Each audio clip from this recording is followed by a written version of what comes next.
Olá a todos. Nesse vídeo a gente vai falar então um pouco sobre a anatomia do rim e suas funções. Todo mundo conhece pelo menos uma das funções do rim, a de filtrar o sangue, quer dizer, de eliminar substâncias indesejadas. Mas os rins eles são muito mais do que simples filtros. Eles retiram moléculas do plasma para eliminar na urina, mas também adicionam solutos e água ao plasma. E a maioria das funções renais, elas dependem de mecanismos de transporte que alterem a composição plasmática. A eliminação renal é a principal porta de saída para metabólitos indesejáveis, incluindo ureia, creatinina, bilirrubina e substâncias exógenas, como, por exemplo, remédios. Como eu mencionei na primeira aula, a excreção de água e eletrólitos ela precisa ser mantida sob controle, para que não exceda nem fique aquém dos ganhos. Você pode, é claro, ter alguns desequilíbrios temporários, mas a correção dessas situações é essencial para o funcionamento correto do organismo e para a vida em si. Estudos mostram que é possível para alguns indivíduos aumentar ou reduzir a ingestão normal de sódio em uma ordem de grandeza, com alterações mínimas de volume extracelular ou da concentração de sódio. Tal a capacidade dos rins de alterar a excreção e a reabsorção de sódio conforme a necessidade do momento. Os rins eles são ainda o principal regulador da pressão arterial a longo prazo, graças à capacidade de regular as quantidades de sódio e água eliminadas na urina. E a curto prazo também, graças à ação de hormônios vasoativos, como por exemplo a angiotensina 2.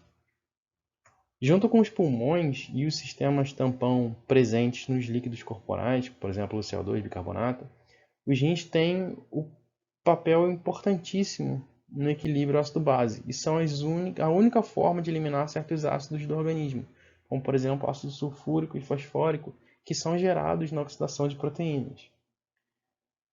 Os rins eles secretam quase toda a eritropoetina circulante.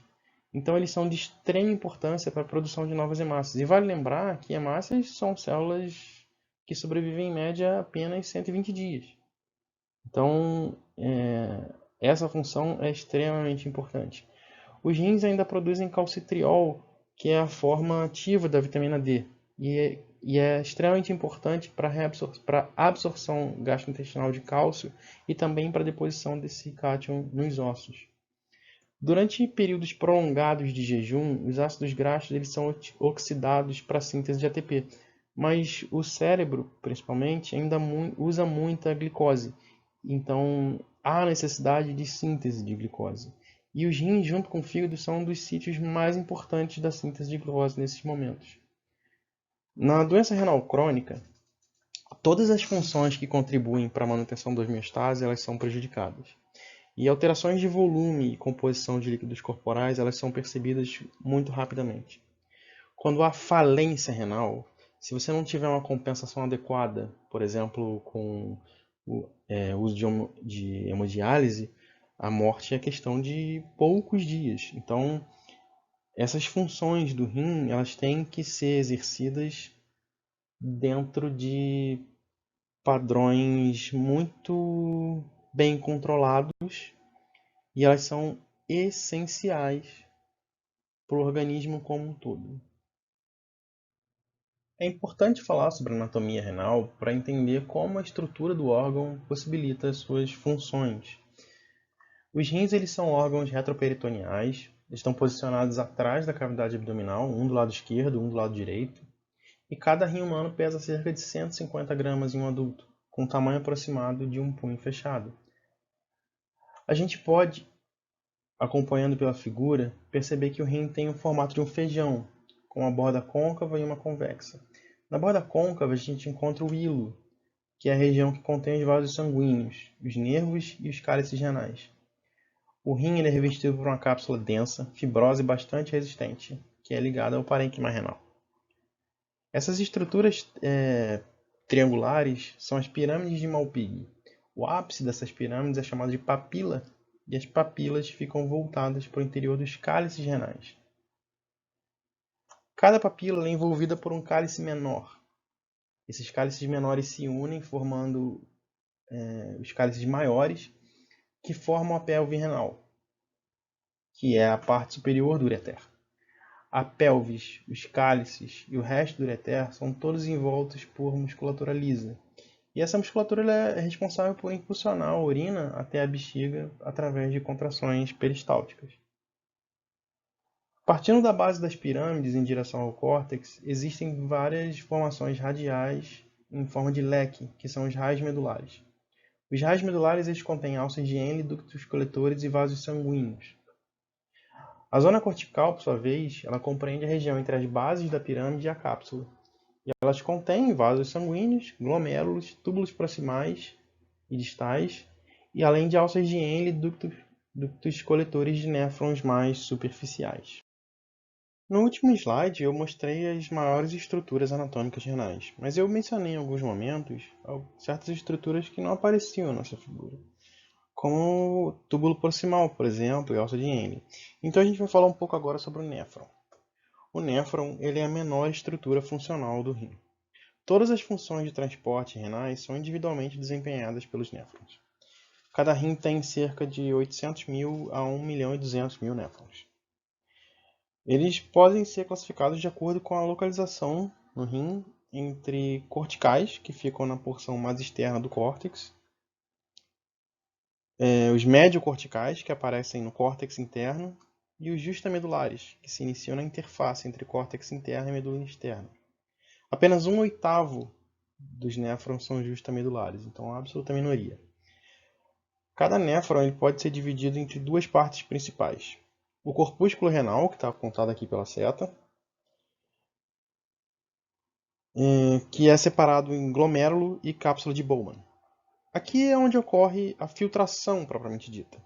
Não há transporte ativo e a passagem de soluto e água é regida apenas pelas pressões hidrostática e oncótica no glomérulo e no capilar. Os glomérulos o glomérulo em si, eles são um enovelado de capilares que surge a partir da arteríola aferente, que se divide entre 5 a 8 ramos, e cada um desses ramos se divide novamente para formar 20 a 40 alças, e que vão se reunir de novo para formar a arteríola eferente que sai do glomérulo. A cápsula de Bowman é uma estrutura em forma de cálice de parede dupla, é formado por células epiteliais e dá origem à estrutura tubular.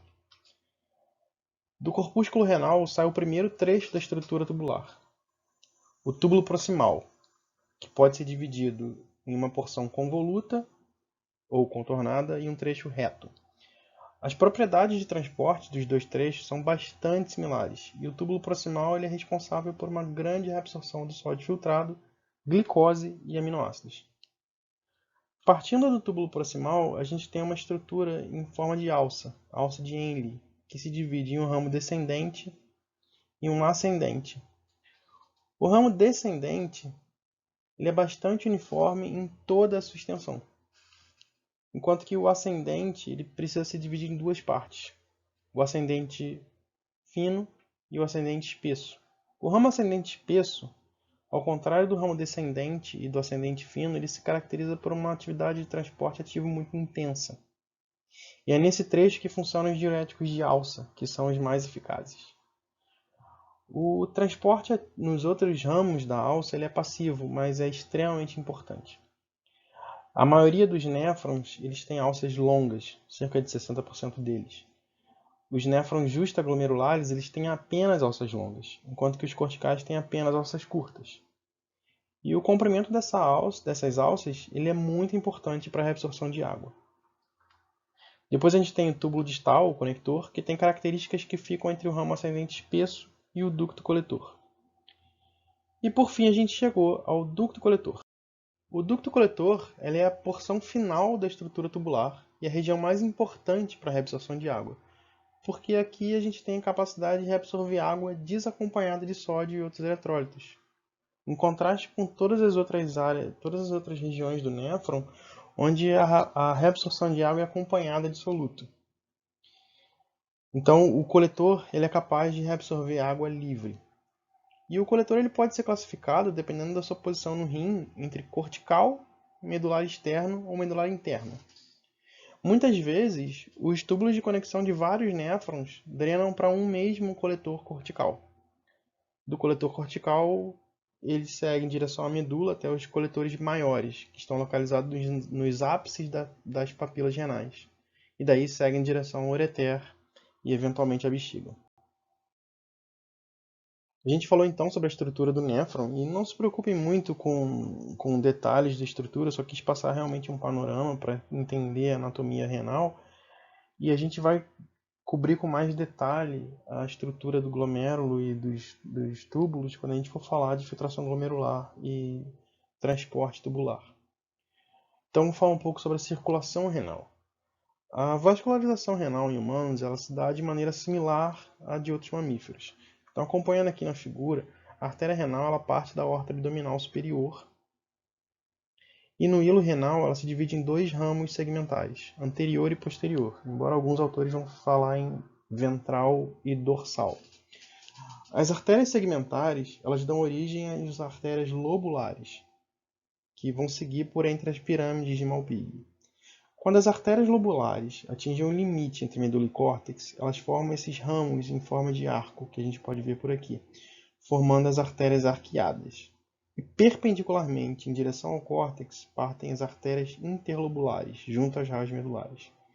Essas artérias interlobulares vão dar origem a ramos perpendiculares, paralelos então às artérias arqueadas, que são as arteríolas aferentes, que, como eu falei, se ramificam então para originar os glomérulos e depois se reagrupam nas arteríolas eferentes. Então aqui a gente cobre os grandes vasos e a vascularização glomerular. Mas eu falei que o resto do néfron é formado por glomérulo e estruturas tubulares. Então a gente precisa ver como o restante dessa estrutura é vascularizado. A partir então da arteríola eferente, a gente pode ver como ela se divide em uma nova rede capilar, que são os capilares peritubulares, que vão irrigar os túbulos renais. Nos néfrons justaglomerulares, que são aqueles de alça mais longa e sempre mais perto da medula, a arteríola eferente forma duas redes capilares, os peritubulares e os vasos retos descendentes, que seguem em feixes de comprimentos diferentes em direção à medula interna, envolvendo os ductos coletores e a alça de Henle. O sangue retorna em direção ao córtex através dos vasos retos ascendentes. E é importante notar que os vasos retos descendentes são arteriais e os ascendentes venosos, o que é primordial para o estabelecimento de um sistema contracorrente nessas estruturas. Isso vai ficar mais claro conforme a gente for avançando no conteúdo. A parte final e mais externa do sistema urinário é a formada pela bexiga e uretra. A gente já viu que os túbulos renais eventualmente acabam nos ureteres, que desembocam na bexiga. A bexiga é uma câmara de músculo liso formada pelo corpo, onde é armazenada a urina, e o colo, que é a porção mais inferior e afunilada, que vai se conectar à uretra. A musculatura lisa da parte mais inferior do colo é o músculo detrusor. As fibras musculares elas se espalham em todas as direções e elas são conectadas por estruturas de baixa resistência. Então, quando há deflagração do potencial de ação, ele promove a contração de toda a bexiga ao mesmo tempo. Isso faz com que a pressão no interior da bexiga aumente em até 60 milímetros de mercúrio. E esse é o principal evento no esvaziamento da bexiga. Esse sistema ele conta com dois esfíncteres. O interno, que é de musculatura lisa, evita o esvaziamento da bexiga até que a pressão interna atinja um limiar crítico. E o esfíncter externo, que não é de musculatura lisa, e sim de esquelética, de contração voluntária, que é o que evita a micção de maneira consciente, mesmo quando você tem estímulos involuntários favoráveis ao esvaziamento. A inervação da bexiga ela é primordialmente parasimpática, vindo das vértebras S2 e S3, mas você tem duas inervações importantes a mais. As fibras motoras do nervo pudendo controlam esse esfíncter externo. Então, controlam esse controle voluntário da micção. E a inervação simpática, que vem de L2, é o que estimula principalmente vasos sanguíneos e está pouco ligada à musculatura lisa. E esses são os pontos principais sobre a anatomia do rim e do sistema urinário que eu queria abordar. Quando a gente for falar de mecanismos de transporte, a gente vai abordar as principais características das células tubulares e como um trecho difere do outro. Se você for pegar nos livros de fisiologia, eles já começam a abordar essas características celulares quando começa a falar de anatomia funcional do rim. Mas eu prefiro falar sobre essas características quando a gente vai falar sobre mecanismos de transporte, porque fica tudo mais conecto e mais claro. Então, esse é o fim desse vídeo. Eu espero que seja útil para vocês e a gente se vê na aula.